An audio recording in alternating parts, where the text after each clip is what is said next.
Welcome back to our channel. ధాన్యం చేతికొచ్చి నెల రోజులైతుంది. అటు కళ్ళల దగ్గర, కాంటాల దగ్గర ధాన్యం కొనుగోలు జరగట్లేదు అంటూ రైతుల ఆత్మహత్యలు, ధర్నాలు కంటిన్యూ అవుతున్నాయి.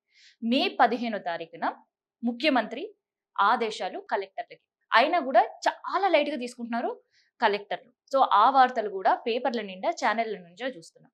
కానీ నిన్న దుద్దిల్ల శ్రీధర్ బాబు, ఇది కేవలం రైతులు చేస్తున్న ధర్నాలు కాదు, ప్రొటెస్ట్‌లు అసలే కాదు. ఇది కేవలం బీఆర్ఎస్ ఆడుతున్న డ్రామా అంటున్నారు.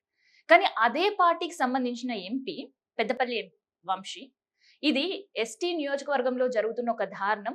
నిజంగానే అసలు ధాన్యం కొనుగోళ్లు జరగట్లేదు. కలెక్టర్లు అసలు పట్టించుకోవట్లేదని ఆయన అంటున్నాడు. అసలు ఈ ధాన్యం కొనుగోళ్ల విషయంలో రాజకీయం జరుగుతుందా? నిజంగానే రైతులు ఆత్మహత్యలు చేసుకుంటున్నారా? అసలు రైతుల వర్షన్ ఏంది? ఇవన్నీ కూడా మనం మాట్లాడదాం. సో రైతుల కళ్ళల్లో ఉండే ధాన్యం కళ్ళల్లోనే ఉంది. కాంటాల దగ్గర ఉండే ధాన్యం కాంటాల దగ్గరనే ఉంది. కొనుగోళ్ల కేంద్రాలు ఏర్పాటు చేసినా, శ్మశానాల్లో ఏర్పాటు చేసినా కూడా ధాన్యం తీసుకొని అక్కడ రైతులు సిద్ధంగా ఉన్నారు. సో మెదక్, కరీంనగర్, నిజామాబాద్, సో ఇట్లా 1-2 జిల్లాలు కాదు, దాదాపు 18 జిల్లాల్లో కూడా రైతులు ప్రొటెస్ట్ నిర్వహిస్తూనే ఉన్నారు. ఈ వీడియో మనం చేస్తున్న టైంలో కూడా ఇప్పటికే సిద్దిపేటలో రైతుల ఆగ్రహం కనిపిస్తూనే ఉంది. కానీ దానికి భిన్నమైన పరిస్థితులు ఏంది? అసలు నిజంగానే రైతుల నిరసనలు జరుగుతున్నాయా, లేదంటే రాజకీయ నాటకమా?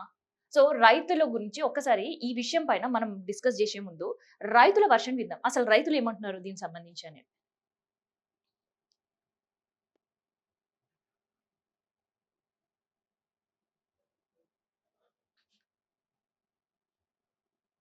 సో ఇది మొక్కజొన్న రైతుకు సంబంధించిన ఒక వర్షన్ వినండి. 20 రోజులు అవుతుంది.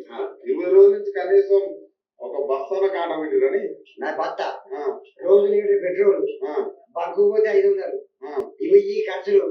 ఇప్పుడు బత్తాలు ఇచ్చిన బత్తాలు నింపుకొని ఆడ పెట్టుకున్న బత్తాలు నింపిన ఇప్పుడు ఆ గుడ్డకి నీళ్ళు పోయినాయి, అవి తడిచినాయి. ఇప్పుడు మళ్ళీ వాళ్ళు చెప్తారు రామాలు అవి అడ్డు తడిచినాయి, ఇవి తడిచినాయి. రోజు ఖర్చు ఇంటికాడ పనిపోయింది. ఇంటికాడ ఒడ్డు పోతే ఒడ్డు తడిచినాయి. కాంగ్రెస్ ప్రభుత్వం వచ్చినాక మీరు చాలా బాగుంది. దీనంత నీటి ప్రభుత్వం ఏది లేదు. అంత నీటి ఉన్నది. అంతేనా? ఎంత నీటిగా? అంత నీటి అంటే రుణమాఫీలైనయా? అన్ని రుణమాఫీలు అయినాయి. మనిషికి ఎక్కడ రుణం లేని వాళ్ళ పడతాయి. రుణమాఫీలతో మనిషికి ఎక్కడ మనం ఆ ఇతర బంగారంతో ఇల్లు కట్టావు. మొన్న మా మనిషి ఇల్లు ఇచ్చింది. మళ్ళా మొన్న ఆ ఇల్లు ఉన్నాయి, ఈ ఉన్నాయి. ఇప్పుడు మన కళ్యాణ లక్ష్మి పెళ్లి అవి పడితే మా ఇద్దరు పిల్లల పెళ్లిళ్ళు అని మా మనరాలు ఇప్పుడు ఆ పెళ్లిళ్ళు అవి నాకైతే బాగున్నా సార్. పింఛన్ నాకు 4,000 పింఛన్ వస్తారు. ఆ 4,000 పింఛన్ అన్న మాట తప్పలే. అన్న మాట ఎప్పుడు తప్పలే. మీ ఆవిడ 25 రోజులు వస్తాయా? ఎప్పటి నుంచి వస్తారు? ఇప్పుడు 3 మూడేనా 5 నిల్లు ఉంటాయి. వాళ్ళు దాచుకుంటారు. ఆడవాళ్ళు కదా, వాళ్ళ పైసలు వస్తాయి, పొద్దు చేసుకుంటారు. ఏ మహిళా సంఘం వేసి అలా గుర్తుపెట్టారు. నేను బంకు పెడతాను. బంకు పెడతాం. బంకు పెట్టాను. ఎట్లా మరి ఇది ఏంది? ఇట్లా ఈ కథ ఏంది? రేవంత్ రెడ్డి వచ్చి మరి ఓట్లేదు ఈ కథ ఎట్లుంది? అది ఎవరు శ్రీనివాసం వచ్చి పెట్టిన అయిపోయింది. ఆ పని మనం ఏం కనుక్కోవాలి?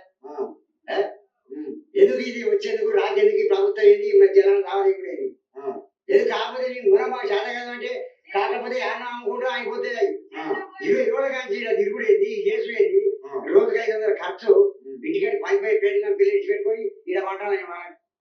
ఇది మొక్కజొన్న రైతు ఆవేదన. ఒక్కసారి ఇక అది కొనుగోలు లేదు, పాడలేదు. ఇప్పుడు ఎన్ని రోజులు అవుతాను? 20 రోజులు అవుతాను సార్. 20 రోజులు 20 రోజులు బత్తాలు తెచ్చుకొని నింపుకుంటే మేము అయితే మేము బత్తాలు తెచ్చుకొని నింపుకుంటే మేము కాటా పెడతా ఉన్నాం. ఇక మేము కొనుక్కొచ్చినాం సార్ 1300 ఒక బెండ, 50 బస్తాల బెండ 1300. అంటే బస్తాలు కూడా మీరు మేమే కొనుక్కున్నాం సార్. 4,000 బస్తాలు కొనుక్కున్నాం. 4,000 రూపాయలు పెట్టి బస్తాలు తెచ్చిన. మీకు బస్తాలు కొనే పరిస్థితి ఉండేనా? అంతకుముందు లేదు సార్. కేసీఆర్ ఉన్నప్పుడు బస్తాలు కొనే పరిస్థితి వాళ్ళే పంపించేది బస్తాలు. అవును. ఇప్పుడు మీరే కొనుక్కోరావాలి అని అంటే ఇక మేము కూడా 4,000 పెట్టి బస్తాలు కొనుక్కున్నాం. కొనుక్కొని నింపి ఇప్పుడు వారం రోజుల కలిసి 20 రోజులు అట్లా పడ్డాయి. ఇప్పుడు బస్తాలు మీరే మేము కొనుక్కున్నాం సార్. వాళ్ళు ఇస్తలేరు. గవర్నమెంట్ వాళ్ళు బస్తాలు ఇస్తలేరు. రైతుల ధాన్యం నింపి బస్తాల దగ్గర పెట్టినా కూడా కాంటాలు వేయడానికి అధికారులు దిక్కులేరు.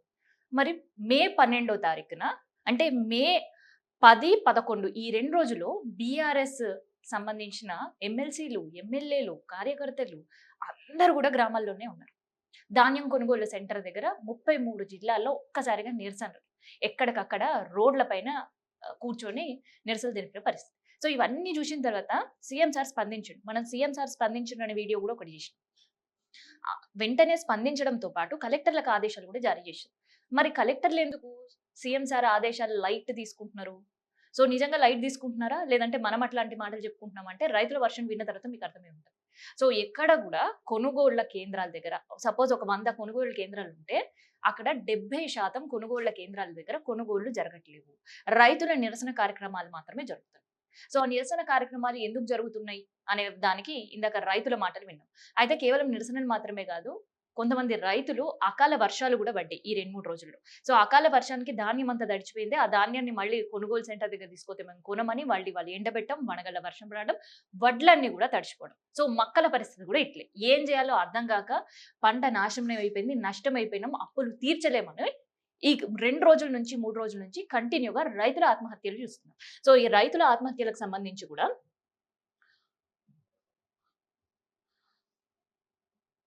ఏదో రైతుల ఆత్మహత్యల గురించి కూడా ఒక ఆర్టికల్ రాసింది ఒక పేపర్. సో ఇక్కడ ఆదిలాబాద్ దగ్గర రోడ్డు మీద బైఠాయించడం అయిపోయింది. మహబూబ్ నగర్ జిల్లాలో ఇక ట్రాక్టర్ల ఏదైతే కాంటా దగ్గర ట్రాక్టర్ల దగ్గర ధాన్యం కొనుగోళ్లు బండెనక బండి కట్టి ఎదురు చూస్తున్నారు. అయినా ఏం లేదు. సర్కారులు నమ్మి మేము మోసపోయినాం సార్, మా గోస్ ఇనండి అంటూ ఆదిలాబాద్ లా ఇక మోకాల పైన కూర్చొని చిన్నపిల్లలు పట్టుకున్నట్టు చేతులు 2 చెవులకు పట్టుకొని మా తప్పైతే క్షమించండి కానీ మేము కష్టం మాత్రం వృధా చేయకండి సార్ అంటూ వీళ్ళు ఇంకో చోట నిరసన. గంగుల కమలాకర్ అన్న నిన్న కాంటాల దగ్గరికి వెళ్ళి పరిశీలించిన పరిస్థితి. సో ఇవన్నీ కూడా పేపర్లో వచ్చిన ఒక ఆర్టికల్. సో ఇక్కడ ఒక రైతు మరణం, వనగళ్ల పంటకి దెబ్బతిన్నది. సో ఏం చేయాలో అర్థం కాక వడ్లు నష్టం భరించలేక రైతు ఆత్మహత్య చేసుకున్నాడు. సో ఇక్కడ నెల రోజులైనా ఇంకా కాంటాలు ఎవరు రావట్లేదు అంటూ ఒక బాధతో శ్రీనివాస్ రెడ్డి అనే ఇంకొక రైతు ఆత్మహత్య చేసుకున్నాడు.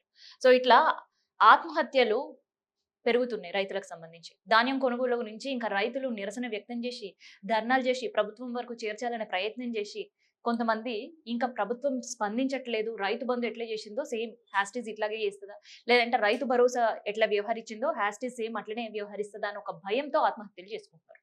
సో దీనిపైన నిన్న శ్రీధర్ బాబు మాట్లాడుతూ ఇదంతా కూడా బీఆర్ఎస్ ఆడుతున్న ఒక నాటకం అని, వాళ్ళు చేయిస్తున్న ప్రొటెస్ట్ అని అంటున్నారు.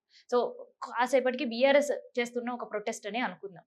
కానీ కాంగ్రెస్ సంబంధించిన ఎంపీలు, ఎమ్మెల్యేలు, మంత్రులు కూడా ధాన్యం కొనుగోలు చెయ్యండి అంటూ కూడా సర్కార్కు విజ్ఞప్తి చేస్తున్న పరిస్థితి కనిపిస్తుంది.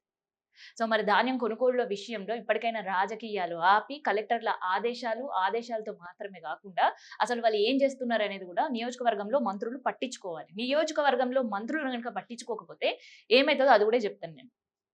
చెప్పడం కాదు, మీకు చూపిస్తూ చూడండి ఒకసారి.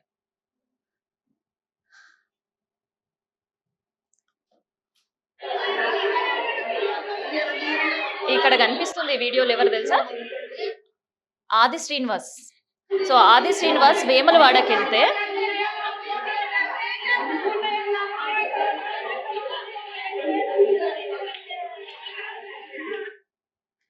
సో ఆది శ్రీనివాస్ ఎమ్మెల్యే వేములవాడకి వెళ్ళిన పరిస్థితి. సో వేములవాడకి వెళ్తే అక్కడ రైతులు, మహిళలందరూ కూడా వాళ్ళు అడిగే ప్రశ్నలకి ఈయనకి ఏం సమాధానం చెప్పక అక్కడి నుంచి తిరిగి వెళ్ళిపోయాడు. ఆయన ఒకటే చెప్పింది, ధాన్యం కొనుగోలు చేస్తాం తొందరలోనే. ఆ తొందరలో ఎప్పుడు వస్తారో తెలియదు. వర్షం మాత్రం ఎప్పుడు వస్తుందో అనేది వాతావరణ శాఖ హెచ్చరికలు జారీ చేస్తుంది. ఇక ఇప్పుడు కూడా మంత్రులు స్పందించకపోయినా, ఎమ్మెల్యేలు స్పందించకపోయినా, సార్ దృష్టికి తీసుకోకపోయినా, కలెక్టర్లు పనిచేస్తలేరు అని చెప్పకపోయినా, సేమ్ ఆది శ్రీనివాస్ సార్ ఏదైతే గతి పట్టిందో సేమ్ ఇక జిల్లాల్లో, లేదంటే వాళ్ళ జిల్లాలు లేకుండా హైదరాబాద్లో ఉంటే ఆ ఎమ్మెల్యేల ఇంటి ముందు, మంత్రుల ఇంటి ముందు ధాన్యం అంతా తీసుకొని రైతులు రావడానికి సిద్ధంగా ఉన్నారు, నిరసన వ్యక్తం చేయడానికి. సో ఇదనమాట ధాన్యం కొనుగోలులో రైతుల ఆత్మహత్యలకు సంబంధించిన ఇన్ఫర్మేషన్.